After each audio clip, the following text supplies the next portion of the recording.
Wrestling federation of India के chairperson Brijbhushan Sharan Singh का मामला सुप्रीम कोर्ट तक पहुंच चुका है। जो पहलवान हैं वो जंतर मंतर पर धरने पर बैठे हैं। गंभीर आरोप लगाए गए हैं। कहा गया है 1000 से ज़्यादा लड़कियों के साथ गलत हरकतें हुई हैं, शोषण हुआ है।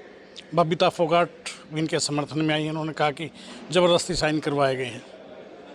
पल पल स्थितियाँ बदल रही हैं। इसी बीच हमारे साथ लोकदल के प्रदेश अध्यक्ष प्रदीप हुड्डा हैं।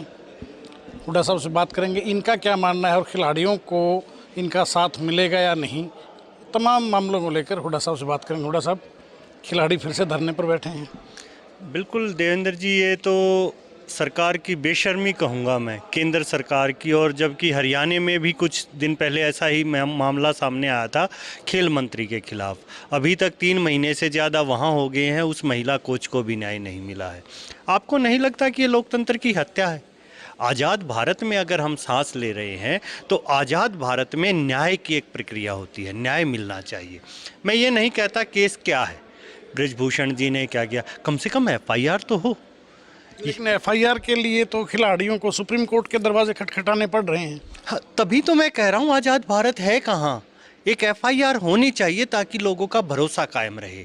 कानून में सबसे ज़्यादा लोकतंत्र में देश में क्यों होता है कि लोगों का भरोसा होता है, कार्यपालिका में, न्यायपालिका में। आज वो भरोसा कैसे कायम रखेंगे आप देखिए, जब एक मिट्टी से निकल कर एक पहलवान जाता है और फिर वो मेडल जीत कर आता है तो प्रधानमंत्री जी फ़ोन करके बधाई देते हैं। आज प्रधानमंत्री जी फ़ोन नहीं कर सकते क्या इनकी FIR तुरंत की जाए? और उन्हीं की पार्टी का अध्यक्ष है। अध्यक्ष का मतलब क्या समझते हैं आप? घर में जैसे अभी महावीर फोगाट जी ने इनको पाला पोसा सिखाया, वो एक अभिभावक थे। वो अभिभावक वहाँ पर ओलंपिक एसोसिएशन में ये सोच कर भेजता है कि ये ब्रजभूषण शर्मा जो हैं या प्रेसिडेंट जो हैं वो अभिभावक हैं वहाँ, कि उनकी देखरेख में हमारे बच्चों के साथ कुछ गलत नहीं होगा, और वही गलत कर रहे हैं। अरे उनको तो सामने आना चाहिए, उनको थाने में आकर खुद ये करना चाहिए, मेरी FIR करो और मेरी जांच करो। उनको तुरंत इस्तीफा देना चाहिए। नहीं तो एक अभिभावक के प्रति क्या रहेगा? आपकी भी बेटियां हैं, मेरी भी बेटियां हैं। आप बताइए, क्या मैं अपनी बेटियों को भेज पाऊंगा? क्या मैं उनको तैयार करूंगा देश के लिए लड़ने के लिए, लेकिन क्या वो उस जज्बे से देश के लिए लड़ पाएंगी? बड़ा सवाल यही है कि क्या वो जज्बा कायम रह पाएगा। लगातार पहले भी ये रेसलर जो थे ये धरने पर बैठे थे, कमेटी गठित होने की बात की थी। अब कमेटी में जो शामिल थे उनमें से एक रेसलर जो है बबीता फोगाट, उनकी स्टेटमेंट आई कि ज़बरदस्ती साइन लिए गए मेरे। देखिए, बीजेपी में ही है वो। बीजेपी में जुड़ने के बाद तो न्याय नहीं मिल रहा है, तो आम आदमी को कैसे न्याय मिलेगा? और देश के लिए मेडल जीतना और इतना बड़ा कार्य करना ये छोटी बात है क्या? वहाँ तक पहुँचे हैं, कैसे हम जीते हैं, कैसे वो लेकर आए हैं, उन्होंने कहाँ तक लड़ाई, सरकार में भरोसा उन्होंने दिखाया। सरकार ने कहा कि आप बैठिए हम जांच करेंगे, उन्होंने भरोसा दिखाया, ठीक है आप जांच कीजिए, लेकिन कहाँ गई? आज 3 महीने बाद दोबारा बैठने। जांच रिपोर्ट का तो कुछ अता पता ही नहीं है। अरे FIR नहीं हुई, जांच रिपोर्ट होगी कहाँ? अभी खिलाड़ी धरने पर बैठे हैं। पिछली दफ़ा जब धरने पर बैठे तो राजनीतिक दलों को मना कर दिया गया था कि आप राजनीति करते हैं, आप हमारे मंच पे मत आइए, बाहर से समर्थन दे सकते हैं। लेकिन इस बार ऐसा नहीं है। खिलाड़ियों ने अपील की है, खापों से भी अपील की है, खापों के लोग भी पहुँचे हैं, राजनीतिक दलों से भी। क्या आप जाएंगे जंतर मंतर?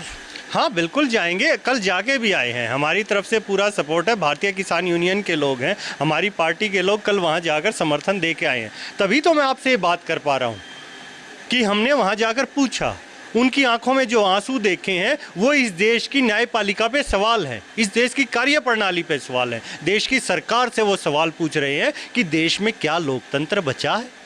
क्या हम ये महसूस कर सकते हैं कि हम आज़ाद भारत में हैं?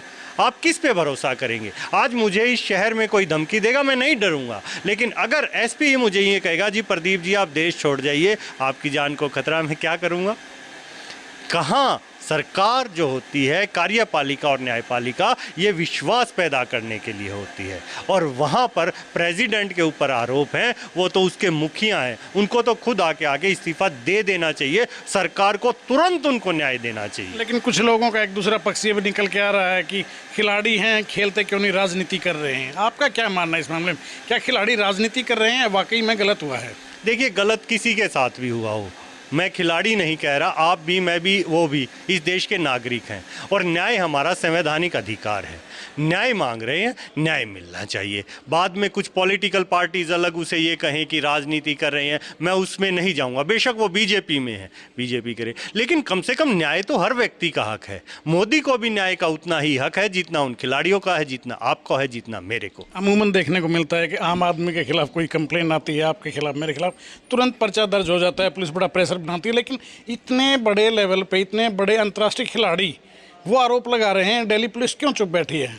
ये सिर्फ और सिर्फ सरकार की शय है, पुलिस जो कार्य कर रही है, ताकि डर का माहौल पैदा हो। हरियाणा के अंदर उस महिला कोच को क्यों नहीं न्याय मिला आज तक? क्यों खेल मंत्री ने इस्तीफा दे के ख़त्म नहीं किया मामला?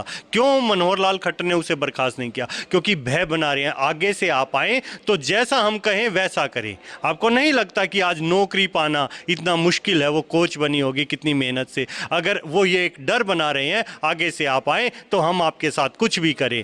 आगे से आप जब खेल के लिए आए और फेडरेशन में बात आए तो फेडरेशन का जो प्रेसिडेंट है वो अभिभावक की फॉर्म में नहीं, एक दैत्य की फॉर्म में काम करेगा। वो एक दैत्य के रूप में आपसे का शोषण करेगा। और कितने लोग होंगे इस हिंदुस्तान के अंदर जो शोषण का शिकार होंगे। शुक्रिया, धन्यवाद। तो ये थे प्रदीप हुड्डा, लोकदल के अध्यक्ष, प्रदेश अध्यक्ष हरियाणा के। बड़ी बेबाक तरीके से अपनी बात रखी है और केंद्र सरकार से लेकर दिल्ली पुलिस तक पर गंभीर सवाल इन्होंने भी उठाए। वीडियो जर्नलिस्ट नवीन कुमार के साथ देवेंद्र दांगी, रोहतक।